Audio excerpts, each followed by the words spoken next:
پرنور اور متبرک محفل میں متبرک کتاب قرآن کریم کی عظمت و فضیلت پر روشنی ڈالنے کی جسارت کر رہا ہوں، جس کی حفاظت کی ذمہ داری رب کائنات نے لی ہے۔ ارشاد سبحانی ہے، اِنَّا نَحْنُ نَزَّلْنَا الذِّكْرَ وَإِنَّا لَهُ لَحَافِظُونَ۔ جب اہل مکہ نے قرآن کریم کو کلام اللہ کے خطاب سے نہیں نوازا اور معجزہ ہونے کا انکار کر دیا، اس کتاب کا انکار کیا جس کے بارے میں ارشاد ربانی ہے لا ریب فیہ، اس میں کوئی شک نہیں، تو رب کائنات نے تمام فصاح عرب و بلغاء عرب سے تحدی اور چیلنج کیا کہ تم ایک دو نہیں بلکہ بہت سارے مل کر بھی اس قرآن کی جیسی ایک چھوٹی سی آیت نہیں لا سکتے۔ اگر تم اپنے قول میں صادق ہو تو لا کر دکھاؤ۔ قرآن کریم نے اس طرح سے نقشہ کھینچا، اگر تم وَإِن كُنتُمْ فِي رَيْبٍ مِّمَّا نَزَّلْنَا عَلَىٰ عَبْدِنَا فَأْتُوا بِسُورَةٍ مِّن مِّثْلِهِ، اگر تم لوگ اس چیز میں شک کرتے ہو جو ہم نے اپنے بندے محمد رسول اللہ صلی اللہ علیہ وسلم پر نازل کیا تو تم اس کے جیسی ایک چھوٹی سی صورت پیش کر دو۔ فصاح عرب نے لاکھ کوششیں کی لیکن آخر میں عجز کا اظہار کیا۔ جب امرؤ القیس جو عربی کا بہت بڑا شاعر تھا، جب اس نے انا اعطیناک الکوثر کی صورت باب کعبہ پر دیکھی تو پکار اٹھا، خدا کی قسم یہ کلام کسی بشر کا کلام نہیں۔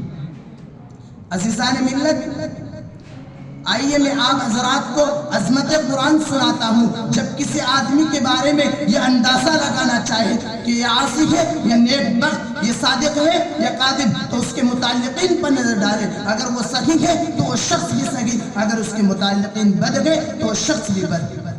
ایسے ہی جب ہم قرآن کریم کی فضیلت پر نظر ڈالیں، اگر قرآن کریم کی عظمت پر نظر ڈالیں، اگر قرآن کریم کی رفعت پر نظر ڈالیں، اگر قرآن کریم کی اہمیت پر نظر ڈالیں، تو اس سے پہلے ہم قرآن کریم کے متعلقین پر نظر ڈالتے ہیں اور دیکھتے ہیں تو سب سے پہلا تعلق نظر آتا ہے رب کائنات جو مصدر قرآن ہے، جو خالق جہاں ہے، جو مالک و رحمان ہے، صاحب ایمان پر بڑا مہربان ہے۔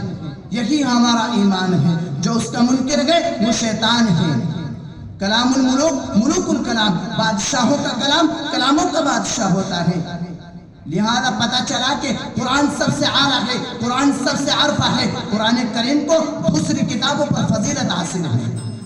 آئیے اور آگے چلتے ہیں تو قرآن کا دوسرا تعلق لوگ محفوظ جو ایک تختی ہے جو عرش کے اوپر ہے، غور کریے، جو عرش کے اوپر ہو، جس کے رفعت میں کسی کو کیا شک ہو سکتا ہے، جس کی فضیلت میں کسی کو کیا شک ہو سکتا ہے، جس کی علویت میں کسی کو کیا شک ہو سکتا ہے۔ اعلیٰ و عرفہ شے کے لیے اعلیٰ و عرفہ مقام تجویز کیا گیا، لہذا وہ لوگ محفوظ ہیں۔ عزیزان ملت، قرآن کریم ایک دستور حیات ہے، قرآن کریم ایک جامع قانون ہے، قرآن کریم تمام علوم کا گلدستہ ہے، قرآن کریم ایک ایسا مکمل نظام ہے جس میں زندگی کا ہر پہلو بیان کیا گیا۔ لیکن افسوس کے ساتھ کہنا پڑتا ہے کہ آج کا مسلمان قرآن کی عظمت سے ناواقف، قرآن کی برکت سے ناواقف، قرآن کی رحمت سے ناواقف۔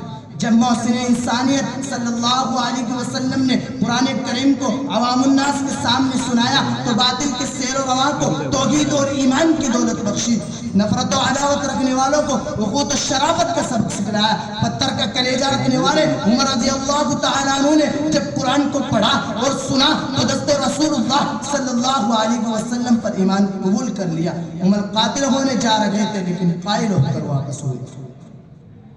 عزیزان ملت، اگر ہم موجودہ حالات جو جہالت و گمراہی، ذلت و زوال سے پر ہیں اس کو تبدیل کرنا چاہتے ہیں تو قرآن کو رہبر بنائیں، قرآن کو مطلوب بنائیں، قوانین قرآنیہ کو اپنا عادی بنائیں۔